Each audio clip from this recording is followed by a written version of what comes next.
네, 오늘 공부할 것은 기독교 강요 초판 75쪽 십계명 강해부터 들어갑니다. 우리는 앞서서 예수 그리스도 안에서 이루어지는 하나님의 사랑이 어떠한지를 살폈습니다. 그 사랑을 우리가 받는 방식이 여러 가지 경로를 통해 주어질 텐데 그 중에 하나가 이제 십계명입니다. 그러니까 이제 10가지 계명을 적혀져 있는 십계명은 하나님의 모든 율법의 목적과 그 내용, 그 취지와 의미를 포괄하고 있어요. 그러니까 계명을 대할 때 우리는 한 가지 계명의 10가지 규칙을 대한다고 생각하면 잘못입니다.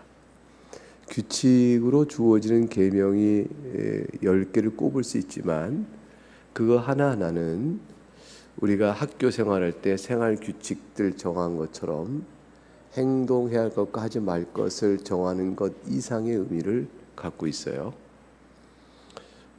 예컨대 우리가 학교를 다닐 때 학교에 와서 학교의 기물을 파괴하지 마라. 그것은 파괴 안 하면 되는 거죠. 근데 그 의미가 파괴를 하지 않을 뿐더러 학교에 있는 기물을 사랑하고 아끼며 혹시 망가질 것 같으면 수리를 하고 또 잃어버릴 것 같으면 도난 방지를 위해서 애쓰는 것까지가 파괴하지 말라의 뜻이 있다. 이렇게 해서 아무도 생각하지 않는 거예요. 우리는 그렇게 생각하지 않죠. 근데 하나님의 계명은 하나님을 사랑하라 하는 데 있기 때문에, 그리고 이웃을 사랑하는 데 있기 때문에 하지 말라 하는 계명이 단순히 행동에 그치는 것이 아니고 그것에 지켜가는 포괄적이며 근면적인 내적 의미를 가지고 살펴보면 훨씬 더 넓은 의미의 적용이 되어지는 것이죠. 그래서 학교 기물을 파괴하지 말라는 말 속에 예컨대 학교를 네 목숨을 다해 사랑하라 라는 뜻으로 그 주어진 그 규칙이라면 내가 학교 기물 파괴하지 않는데요 라는 거로 끝나는 것이 아니고 손실과 도난 등등도 이렇게 보호하고 그런 일이 없도록 하는 데까지가 파괴하지 말라라는 말 속에 함의가 되어지는 것이에요. 이게 굉장히 넓은 의미죠. 이게 10가지 계명은 한마디로 하나님 앞에서 너의 중심이 어디 있느냐를 드러내는 사안들의 10가지예요. 그 중에서 10가지를 하나님이 꼽아주신 것은 대표적인 것들, 인간의 하나님과의 관계 속에서 드러나야 할 하나님과 관계 속의 4가지의 특징적 대표성, 그리고 사람과의 관계 속에 드러나는 6가지의 대표적인 생활 특징들을 잡아서 그거를 드러내주고 있는 것이죠.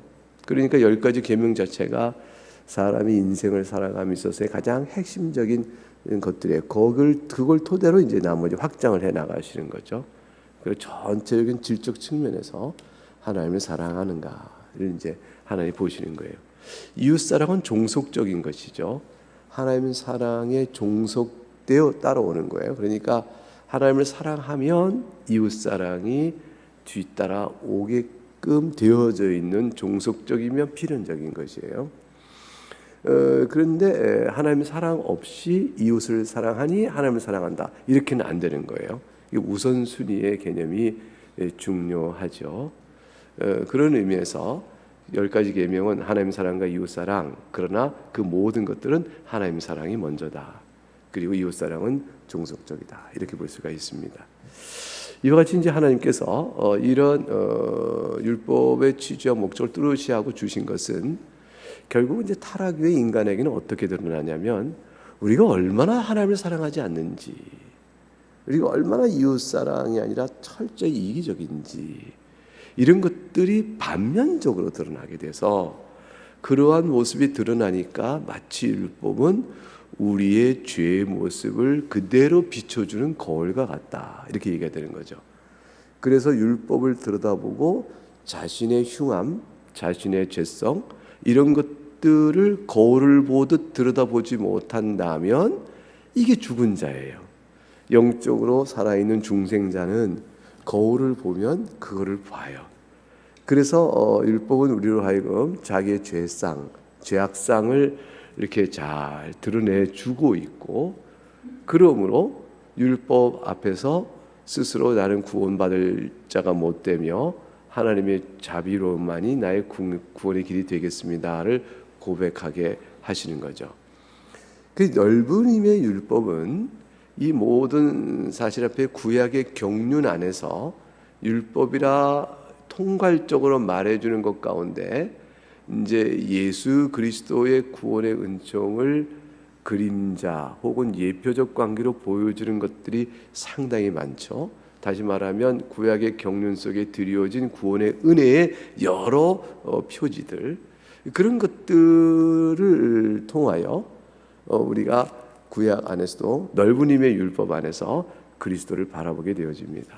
그러니까 율법은 우선적으로는 하나님께서 우리에게 바라시는 뜻, 그리고 우리가 마땅히 해야 할 것에 대한 도리, 그걸 통하여 우리가 그러지 못한 것에 대한 자아를 돌아보게 만드는 일, 그리고 그러면 그리스도를 찾게끔 나오는 데까지의 율법적 기능이 있고요.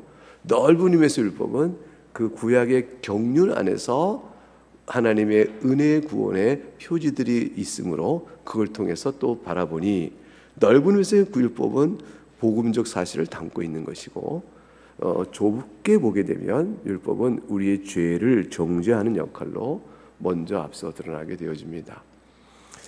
그래서 이제 그 개혁신학 안에서 율법에 대한 이해는 복음적 요소를 포함하는 넓은 율법까지 크게 보죠. 그러니까 이렇게 루터파처럼 좁게만 보질 않아요. 그래서 율법은 우선은 계명 중심으로 사람이 하나님을 사랑하고 이웃을 사랑해야 될 것, 그걸 통해 인간의 죄성을 바라보는 율법의 용도, 그게 이제 두 번째 용도라고 그래요. 죄를 각성시키고 그리스도 앞으로 나오게 하는 모막 선생, 즉 초등교사 같은 역할을 한다. 그래서 율법 자체는 구원의 은혜를 바로 보이지 않는데, 구약 경륜 안에서는 율법이라 칭하는 통상적인 은혜의 표지들이 담겨져 있으므로 율법은 구약 안에서는 복음을 포함한다, 이렇게까지 말할 수가 있게 되어집니다. 그렇게 되면 이제 구약 안에서, 율법 안에서도 우리 복음의 빛을 보는 것이죠. 예, 그런 정도가 이제 십계명을 보면서 우리가 늘 해석하고 이해할 때에 중요한 서론적인 기초다 할 것입니다. 잘 이해하셨죠? 아직 잠 안 깨셨죠? 네. 예, 그러면 책을 보겠습니다. 십계명 강해에서 7번 섹션을 보면은 십계명은 두 개 돌파로 나눠져 있다. 첫째 돌파는 4개 계명, 하나님께 우리가 마땅히 해야 될 의무가 뭔가를 보여주고요. 그때 5절을 내려오면 둘째 돌파는 6개의 계명인데 이웃을 향한 우리의 사랑의 의무를 정하고 있다, 이렇게 돼 있죠. 근데 여기서 여러분 한 구절 보세요. 그 단락의 밑에 둘째 줄, 그것은, 그 다음에 어떤 어구가 붙어 있죠? 하나님 때문에. 이거 굉장히 중요한 거. 밑줄 형광펜이 여기 거져야 돼요. 제가 시험 내면 이거네요. 그러니까 둘째 돌판에 쓰여진 계명은 몇입니까? 6계명. 그 6계명은 하나님 무엇을 설명합니까? 라고 말할 때 다들 수로를 쓸 거예요. 술부가 뭐예요? 이웃을 향하여 행할 사랑의 의무입니다, 이렇게 써놓을 거예요. 그럼 저는 이제 90점만 줘요. 90점만. 근데 100점은 안 주는 거죠. 근데 굉장히 중요한 여기에 수식어고 하나님 때문에, 이게 사랑의 의무의 전제적인 거예요. 아까 말씀드린 것처럼 이웃사랑의 의무는 하나님께 받은 사랑에 따른 종속적인 것이고, 하나님을 사랑해야 될 의무의 종속적인 것이에요. 그렇기 때문에 하나님 때문에, 이게 중요한 것이죠. 하나님을 사랑하느뇨? 예, 제가 그러하외다. 그러면 그것을 알고자 함에 있어서 눈에 보이지 않는 하나님은 사랑한다 하면 눈에 보이는 형제를 미워하면 어찌 하나님을 사랑한다는 걸 알 수 있겠느냐? 이렇게 되는 거잖아요. 이게 종속적인 거라 그런 거예요. 그래서 하나님 때문에 이게 아주 중요한 내용입니다. 자, 우리가 예수 그리스도를 믿고 성도 안에 사랑하며 살아갑니다. 왜 우리가 이렇게 예배하고 이 시간에 이렇게 모여서 이렇게 공부도 하고 그럴까요? 그거 뭐야? 하나님 때문에. 그 뭐예요? 하나님께 나를 사랑해 주신 그 사랑 때문에, 받은 은혜 때문에 이렇게 되는 거거든요. 이게 모든 기독교 신앙의 근본적인 동력이에요. 그 출발점이에요. 나 같은 자를 하나님이 사랑하셨다. 그 사랑을 깊이 곱씹고 깨닫고 감동되어지고 감사할 때 우리에게 이제 성화적 또는 그리스도 안에서의 변화되는 그러한 어떤 모든 개혁이요, 새로운 창조요, 이런 일들이 우리 안에 가능하게 되는 거죠. 그래서 그렇게 보게 되면 십계명의 계파는요 10가지 계명 주고 있는데 이미 그 안에 복음적 전제가 있는 거예요. 그러니까 4가지 계명과 6가지 계명 이어지는 이 맥락 속에 이미 복음적 전제가 있는 거예요. 복음적 전제가 없으면 이 계명은 전부 우리를 뭐가 되냐면 율법을 행할 의무가 없는 자에게 정죄의 억압만으로 누르는 게 되어져요. 생각해 보세요. 우리가 율법을 행할 수 없는 자인데 이걸 해야 한다는 의무에 대한 계속적인 강조가 우리에게 뭐가 나올까요? 나는 못하고 있는데 죄를 드러내며 정죄만 소나기처럼 막 쏟아지는 거예요. 사람이 살 길이 없죠. 이게 지옥이에요. 안 믿는 자에 대한 마지막 날의 심판은 율법으로 인한 처절하며 철저한 완전한 심판이에요. 그게 지옥의 상태예요. 그러니까 율법의 기능이 이제 3번째 기능이라고 하는 것인데, 불신자를 향한 3번째 기능은 그들이 왜 하나님 앞에 영원한 지옥 형벌을 받아야 한가를 낱낱이 드러내는 죄의 제목들이 막 드러나요. 그 죄의 제목을 다 드러내주는 용도, 기능, 기준, 그게 율법이에요. 하나의 법도입니다. 그래서 영원한 진노 아래 있어야 될 심판받는 자들에게 율법의 제3의 용도는 영원한 정죄의 용도다, 이렇게 되죠. 근데 우리에게는 그렇지 않은 것이죠. 우리에게는 영원한 정죄의 용도가 없어요. 이 폐기됐어요. 예수 그리스도 안에서. 그래서 우리에게는 예수 그리스도를 바라보게 하는 용도 안에서 복음의 빛 아래 살아가는 우리들에게 율법은 성도로 어떻게 하나님을 즐거워하고 하나님을 영화롭게 할 것인가에 대한 표준적인 생활과 신앙의 규범이요 규칙으로 작용하는 거예요. 그래서 이거는 우리에게 더 이상 정죄로 다가오는 것이 아니거든요. 그러니까 계명이 복음의 빛 안에서 읽혀지지 아니하면 성도는 복음의 빛 아래 이것을 읽게끔 되는 것이고, 그렇지 않은 자에게는 복음의 빛이 가려진 자이기 때문에 정죄의 빛 아래 있게, 정죄의 심판 아래 있게 되는 거죠. 이게 굉장히 중요해요. 그래서 맨 밑에 줄, 우리는 마음과 뜻과 힘을 다해 하나님을 사랑하고 이웃을 우리 몸처럼 사랑해야 하는 것이다. 비록 모든 율법이 이 2개의 주제로 요약되어 있지만 위에 셋째 줄 십계명 위에서 더욱더 명백하게 제시되어 있고, 그걸 통하여 우리가 관계를 맺어가는 하나님과 이웃의 모든 것들을 포괄하고 있는 것이다. 근데 십계명의 첫 번째 서론 부분이 있습니다. 그것이 뭐냐면 같이 읽어보겠습니다. 시작. 나는 너를 애굽 땅 종전 짓던 집에서 인도하여 낸 내 하나님 여호와니라. 사랑하는 교회 여러분, 요 서론 부분이 첫 번째 우리가 순종해야 될 계명을 주실 권리가 있음을 보여줍니다. 하나님 편에서 권리가 있죠. 어떻게 되어져요? 내가 너를 구원했지 않느냐. 내가 너의 생명을 구원했으니 마땅히 너에게 이리이리 할 것이라고 뒤에 이어지는 10가지 계명을 부여할 권세, 권리, 권리가 있다라고 말씀하는 거죠. 이거 당연한 일이겠죠. 그런데 밑에서 셋째 줄 보게 되면 고달락 영적 바로인 마귀의 쇠사슬로부터 그들을 해방시키실 때 어떻게 날마다 동일한 능력을 나타내신지를 상기시키니 이것이 또한 우리에게도 적용이 되는 것이다 라고 볼 수가 있죠. 근데 생각해 보세요. 해방시키는 해방 동그라미 치고 이게 구원이에요. 구원이니까 권리가 있으신데 이 권리의 행사가 단순히 그냥 부여된 것이 아니라 해방, 구원을 통해 부여됐다는 것은 우리에게 무엇을 나타내 보인 것이죠? 자비와 은혜, 긍휼, 곧 사랑이에요. 그래서 하나님께서 왜 우리를 이렇게 해방시키시고 우리를 어찌하여 구원에 이르게 하십니까? 우리 편에서 어떤 공로나 우리 편에서 하나님께 그거를 요구할 권리도 없는데 그런데 왜 그러셨을까요? 오직 하나죠. 사랑이에요. 그래서 해방과 구원의 배경은 사랑이에요.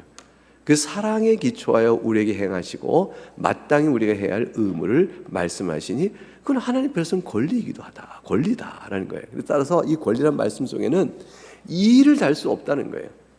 우리 편에서 이의를 달 수가 없어요. 하나님 그거 굳이 그래야 되나요? 굳이? 이렇게. 또는 뭐 우상을 섬기지 마. 하나님 우상 섬기면 좋아요. 왜냐면요. 우리가 학습이 없는 자, 학습이 있는 자, 지식인 자, 없는 자 등등 또 다양하게 보게 되면 이게 우상을 통해서 보이지 않는 하나님을 믿는 게 어려우니까 우상을 통해서 이렇게 만지고 보고 이렇게 믿으면 되잖아요. 이게 좋은 교육 방법이기도 하고요.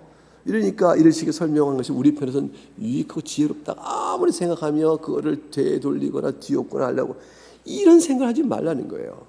내 꾀나 내 판단에 따라서 하나님의 계명을 판단치 말고 지키라는 거지. 권리, 하나님께서 내려주신 권리, 하나님께 정하신 거예요. 이렇게 해라. 그걸 끝이. 이게 더 좋은데요. 이거 아닌 거죠. 그걸 끝이. 자, 그래서 제1계명을 보면 1계명 읽어보겠습니다. 시작. 너는 나 외에는 다른 신들을 내게 두지 말지어다. 뭘 의미해야 하지요? 우선은 첫 번째 하나님께만 경배하라는 것이죠. 오직 하나님만을 섬겨라. 즉 하나님 외에 다른 것들을 하나님이 인양 섬기면 안 된다. 절대 유일한 신앙의 대상은 하나님뿐이다라는 것이죠. 하나님은 이것을 가서 질투란 말로 표현하세요. 사랑을 해라는 거예요. 나만을 사랑해라 라는 것이에요.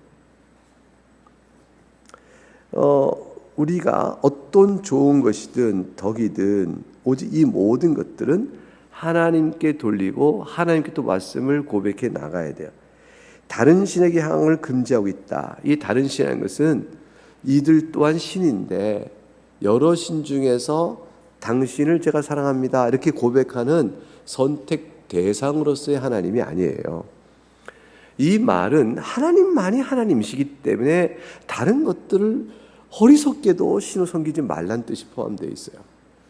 그러니까 여러 신들 중에서 나를 사랑해라. 내가 너희들의 선택적 사랑을 받고 싶다. 이런 의미 아니에요. 그게 아니고 하나님만이 하나님이신데 여호와 하나님만이 하나님이신데 다른 것들은 그럼 뭐가 되죠?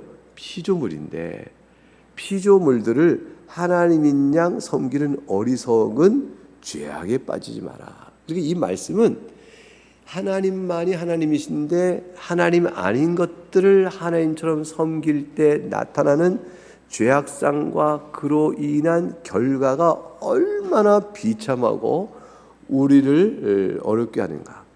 그걸 다 보시고 그것이 죄가 됨으로 심판에 있을 것임을 하나님 다 아시기 때문에 하지 말라 그러신 거예요.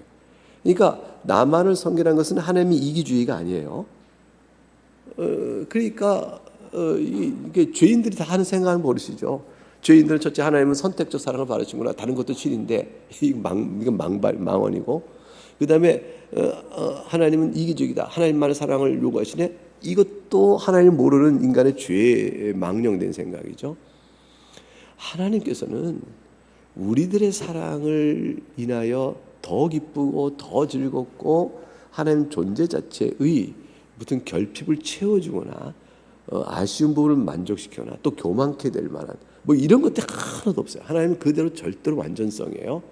그러면 하나님만을 하나님으로 섬기는 것은 우리 유익이에요. 첫째는 우리가 마땅히 할 바를 다함으로 우리를 지으신 뜻이 이루어지고, 우리가 만드신 하나님의 뜻에 따라 하나님을 사랑할 때 우리에게 최대의 행복이 주어지는 것이죠. 그리고 그렇지 아니할 때 우리에게 미쳐지는 모든 죄악상과 그로 인한 결과, 그 비참함, 이 모든 것을 우리를 바로 세워주시는 것이니까 하나님의 명령은 철저하게 사실 우리를 향한 사랑이셔요. 내가 너희를 일깨우시는 거죠. 나만을 사랑해라. 이게 하나님의 사랑의 방식이에요. 그것이 옳으니까, 그것이 우리에게 가장 유익이니까 이렇게 되어지는 거죠. 그래서 하나님만을 위해서 넷째 줄, 그분만을 경외하고 사랑해야 하며 그분만을 우리 하나님을 인정해야 하며 우리 모든 소망과 신뢰를 그분에게 두어야 합니다. 하나님을 잊고 살면 안 된다는 것이죠.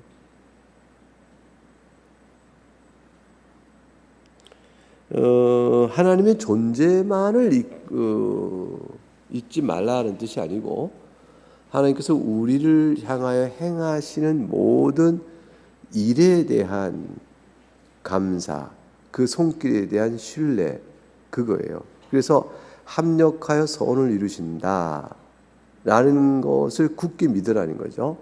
근데 이거 왜 못 믿냐면요, 합력하여 이루는 선에 대한 자기 존재 때문에 못 믿어요. 합력하여 이루는 선의 선이 내가 생각하는 것으로 설정해 놓으면 그게 안 이루어질 때마다 하나님을 못 믿는 거예요. 하나님을 신뢰할 수가 없게 되어져. 내 뜻대로 되지 않는 하나님. 여러분 뜻대로 되는 하나님을 얼마나 경험하셨어요? 하나님은 우리를 가르쳐서 이렇게 하나님 뜻대로 우리가 나오기를 이끌어 가시지, 우리가 하나님이 우리 뜻대로 되는 하나님이실 나타내 보임으로 나를 이제 신뢰하냐, 네 뜻대로 내가 다 해줬는데 또 말해봐, 또 뜻대로 해줄게, 또 말해봐, 뜻대로 해줄게, 그것 봐, 나는 네가 원하는 뜻대로 다 해주는 하나님이야. 이런 하나님이 아니라니까요. 이게 사람이 만든 우상적 하나님이에요. 사람은 자기가 하나님이 내 뜻대로 되는 하나님 이렇게 설정해 놓으니까 하나님 기도도 안 들어주시고, 하나님이 뭐 어떻게 내가 하나님을 신뢰할 수 있는지 뭐 별소리 다 하는 거죠. 합력하여 선을 이루시며, 선은 하나님께서 나를 어떻게 사랑하시는가, 나를 사랑하신 하나님의 그 작정과 섭리 뜻이 무엇인가를 분별하여 아는 것인데, 그게 결국은 뭐냐면요, 내 영혼의 잘됨이에요. 내가 하나님과 관계성 안에서 그날의 누릴 칭찬과 상, 그 하나님 향한 끝까지 연약한 나를 붙들어 세우시는 신앙의 신실함과 격려, 이렇게 하시면서 끝까지 주의 백성 안에서 끝까지 영원한 생명을 놓치지 않도록 이끌어 주시는 것, 하나님 나라의 유업을 받는 백성으로서 조금도 흔들림이 없게끔 마저 신앙을 붙들어 주는 것, 이게 다 이게 합력하여 이루신 선이에요. 그러니까 엄밀히 말하면 인생 사는 모든 환경과 조건과 형편은요, 이걸 위해 있는 거예요. 이걸 위해 있는 거예요.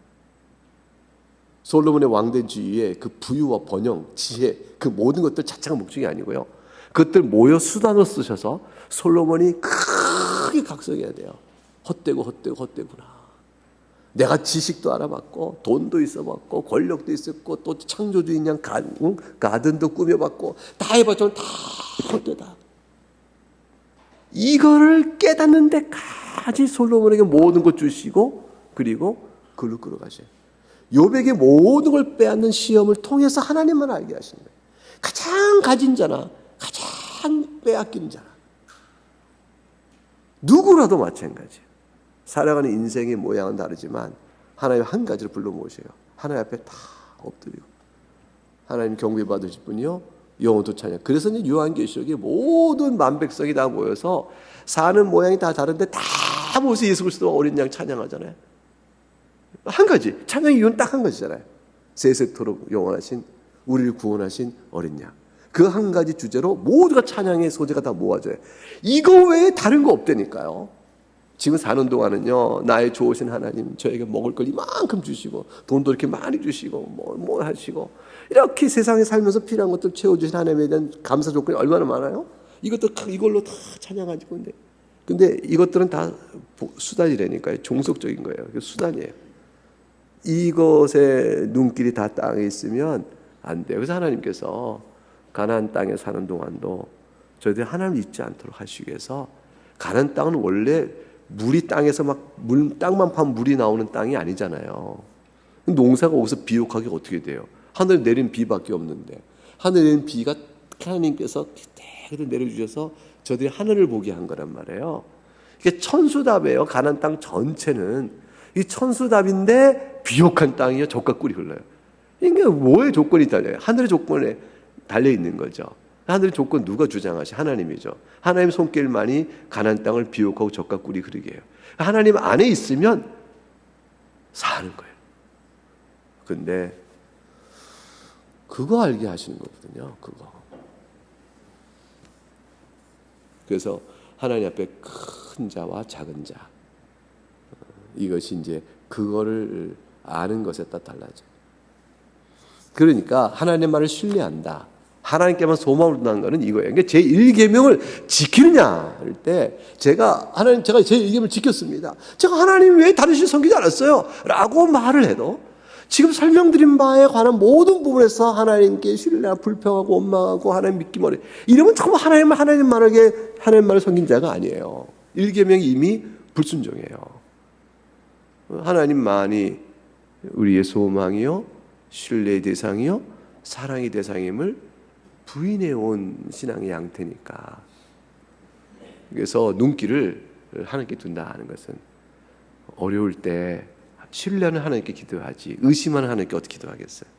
슬플 때 나를 사랑하고 위로하신다는 하나님을 믿을 때 기도하는 것이지, 나에게 슬픔을 주신 하나님 내가 가서 때라 쓰고 이럴 분이라면 어떻게 기도하겠어요? 고난과 슬픔과 아픔과 환난, 이 모든 것 속에서 신뢰하는 하나님을 믿고 나가는 거잖아요. 하나님만을 섬기라. 그러니까 이제 어떤 의미에서는 사탄은 그렇게 얘기하잖아요. 욥이 하나님께서 모든 걸 주셨으니까 까닭 없이 하나님 믿겠습니까? 라고 말하면서 욥의 눈이 땅에 있다고 말하는 거 아니에요. 땅에 있다. 하나님께서 아니야, 욥은 하늘에 나를 향해 있어, 이렇게 얘기했단 말이에요. 다 빼앗아 보는 거 아니겠어요? 욥의 아내는 땅에 있었죠. 하나님 부인하라 그랬고 욥은 그럴 수 없다 그랬습니다. 그러니까 궁극적 눈길을 하나님 말 섬긴다 하는 것은 땅을 보는 게 아니다라는 것입니다. 그래서 밑에 셋째 줄, 모든 선한 것이 그분으로부터 나아가는 것을 묵상하고 그분의 영광을 받고 찬양하는 것. 그분이 영광을 받고 찬양하는 것 외에는 어떤 것도 허용하지 말아야 한다. 그러니까 하나님께 영광을 돌리고 찬양하는데 뭘 하면 안 될까요? 불평과 원망과 이런 걸 돌리면 안 되겠죠. 그러니까 1계명을 지켰느냐? 불평을 했어요. 그럼 안 지킨 거예요. 그러니까 이 적용의 의미와 내 흘러가는 의미를 잘 생각해 보셔요. 맨 아랫줄, 이것을 우리는 단지 말과 몸짓으로 또한 외적인 표시에서 다른 어떤 신을 갖고 있지 않다는 것을 천명하게 해야 할 뿐 아니라, 제가 다른 우상이 있어 절한 것도 아니고 다른 신을 섬긴 적도 없어요. 근데 중요한 것은 내면적이라 마음과 생각과 모든 열심으로 과연 하나님만을 생각하고 신뢰하고 의지하느냐, 여기에 답이 있다. 우리의 마음의 가장 기본과 생각까지도 우리 자신보다 그분에게 더욱 분명히 하기 때문에 다 되어 있습니다. 이제 이 정도로 설명하고 2장에서 이제 2계명 넘어가는데, 2계명은 조금 길어요. 그래서 2계명은 다음 시간부터 하려고 합니다. 좀 일찍 끝내도 되죠? 좋죠? 예, 명강의는 일찍 끝내는 것이라 저는 오늘 좋은 강의를 해보려고 합니다. 기도하겠습니다.